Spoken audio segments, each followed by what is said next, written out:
This is another in the first read series where I read a poet I don't know or know very little about and just read that poem by that person for the first time with the sheer joy of reading, not to teach it, not to think about it, what it means, to explain it to somebody else, not to run it past their other work, not to think of it in the context of literary tradition, just to read, to enjoy it as a poem.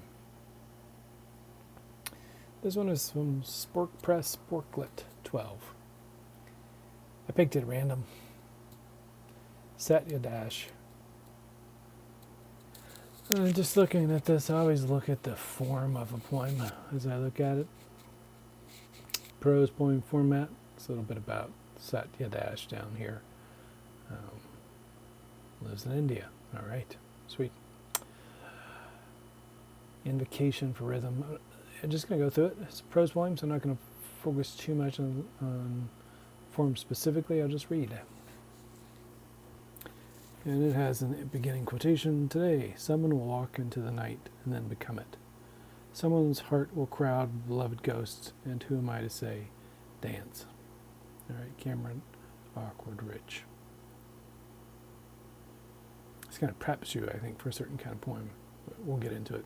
Reader, our world is dangerous. I like when poems talk to the reader. I just think it's this fun concept, like directly talking to somebody. Reader, our world is dangerous. Yes, it is. Yesterday, an unsuspecting silhouette swabbed an amber streetlight flip past the corner of a crowded street, and just like that, a human essence sublimated to memory in one of the city's old alleyways. There's a really harsh story told with this really beautiful language in these first lines. Unsuspecting silhouette swabbed in amber, streetlight flit. So a lot of alliteration to create this very fluid rhyming sound. A corner of a crowded street, streetlight, swab, silhouette, essence, sublimated.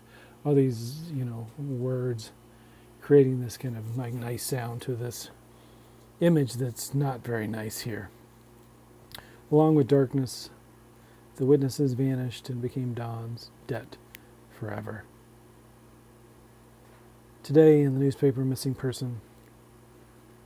This is playing off the yesterday. There was this person, now missing person, a photo of a grinning face, age, clothes last seen wearing, call for help, a mood of such despair. And this line is really chopped up compared to that first flowing, like a beautiful line. This one, you have the commas and they're chopping it up the line. Photo of grinning face, age, clothes last seen, call for help, mood of such despair.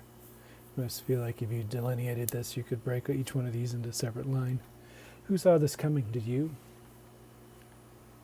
How would we? For a stranger, we could see, bad things happen like this. The world's dangerous, the first line says.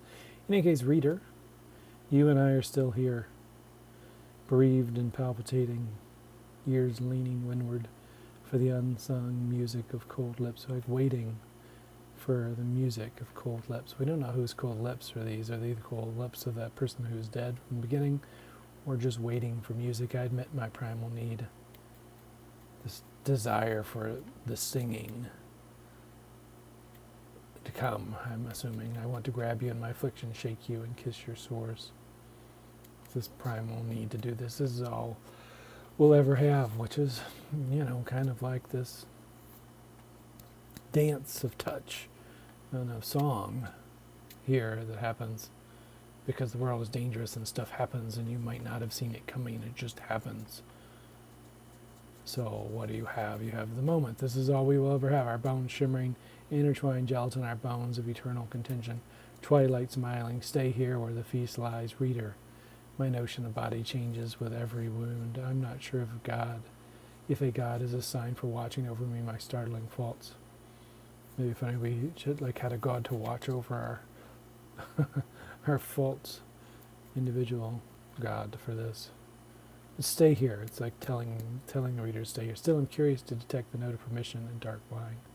The chubbiest low-hanging fruit.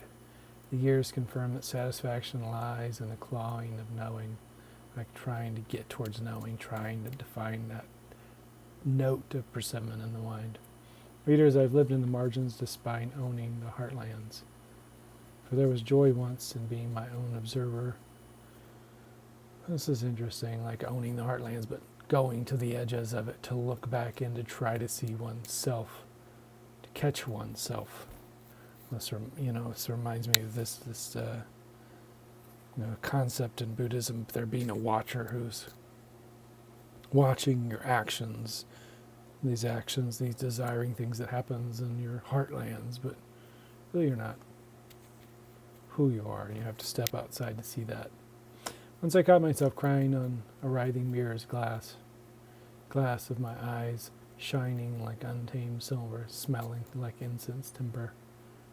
Glass of my eyes. Really like nice sounds here again. Back to the S's. Shining, silver, smelling, incensed. Like crying on the eyes, like the mirror, writhing mirror's glass. The eyes are the mirror, crying on top of them instead of out of them.